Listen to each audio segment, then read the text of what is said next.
on in, everybody. This right here is Green-White-Checkered Finish.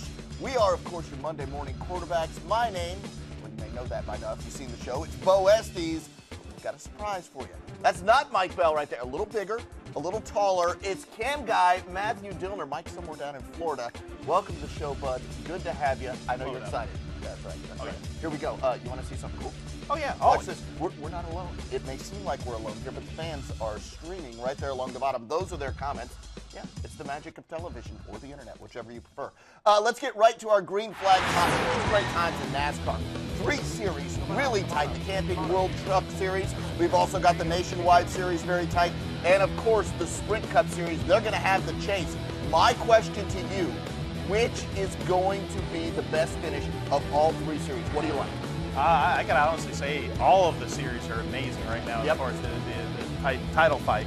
But you got to look at the Truck Series, okay? You got you got 3 guys within 9 points. Yeah. You have 5 guys within 31 points, and you have 7 guys within 45 points. That is absolutely amazing.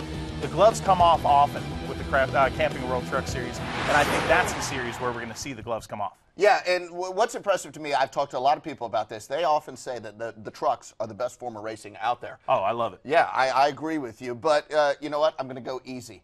What does the Sprint Cup do? They have a chase. They sort of level the playing field with 10 races to go. It's, of course, going to be tight, and this wild card race has been absolutely unbelievable for that second spot. So it's an easy answer, but I'm going with the Sprint Cup. Thoughts? He goes with the easy answer. That's right. You brought math to the show. We don't normally have math on this show, but, hey, I appreciate it. Let's move on. White flag topic. Matt Kenseth, rumor alert, supposedly on Tuesday, there's a press conference. He'll be joining JGR. So if that happens, let's take that to be true. If that happens, let's realign and re-rank. What are your best teams in NASCAR? What are you going with? I'm still going with Hendrick Motorsports. You got to look at Roush as being one of the top teams, but this definitely vaults Joe Gibbs Racing up there. Yeah. I mean, because right now you're bringing Matt Kenseth aboard, and that's championship experience, almost like brought into a locker room like in any other sports. Not saying that Denny Hamlin, Kyle Busch can't get it done, but you bring a guy that has that steady demeanor about him and has title experience, that's huge. Absolutely huge for Joe Gibbs Racing. Immediate leader, too, right? Immediate leader. Oh, hands down. Absolutely, absolutely. I agree with that. I don't think they're the best, though. I agree with you as well. HMS, look, Jimmy Johnson won 5 in a row. Their engine, Tony Stewart's, won last year, so I have to believe it's HMS. They've got Dale Jr., who could win a title. This year. Yeah, Jimmy Johnson is right there. Jeff Gordon battling for that second spot. It looks like Casey Kane's going to get in.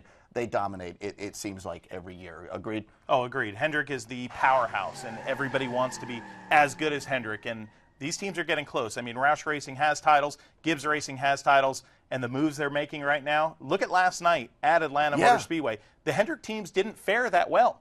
Yeah. I mean, race by race, you know, it's getting closer. You know what? First show out, he's going to give me a wonderful segue. We're talking Hendrick, and they could have fared just a little bit better last night if somebody driving a 24 car would have just bumped a guy in front of him just a little bit. We're moving to our checkered finish before you and I analyze this. Let's hear from Jeff Gordon about last night.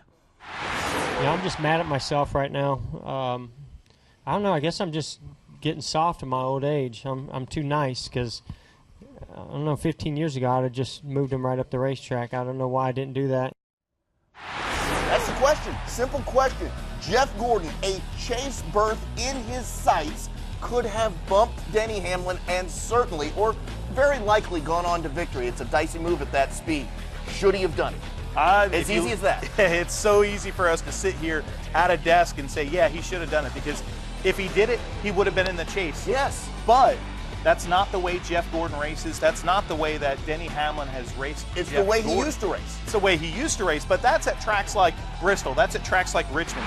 You know, in order to get somebody and move somebody at a track this fast, you have to get up on their spoiler. You have to get that air up off their spoiler and do it. Jeff Gordon thought he could pass him clean, and that's Jeff Gordon. Yeah.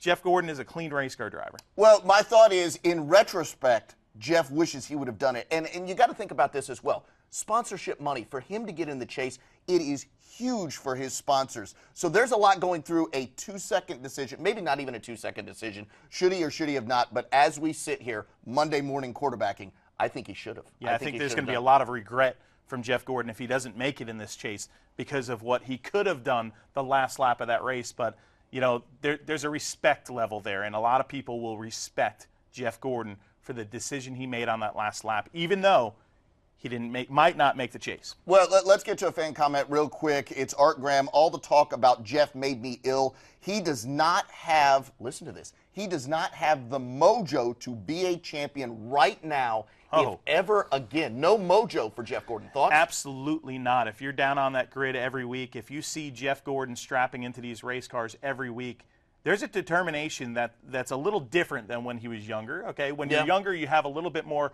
bravado about you, vim and vigor. Yeah. You know, Jeff Gordon is a seasoned veteran, and the desire is still there. And if you haven't seen that this year with how they've struggled and how frustrated he's gotten, you're ridiculous. I agree. Time for a little part of the show that I like. Let's put a bow on it right about here, Jason Sholin.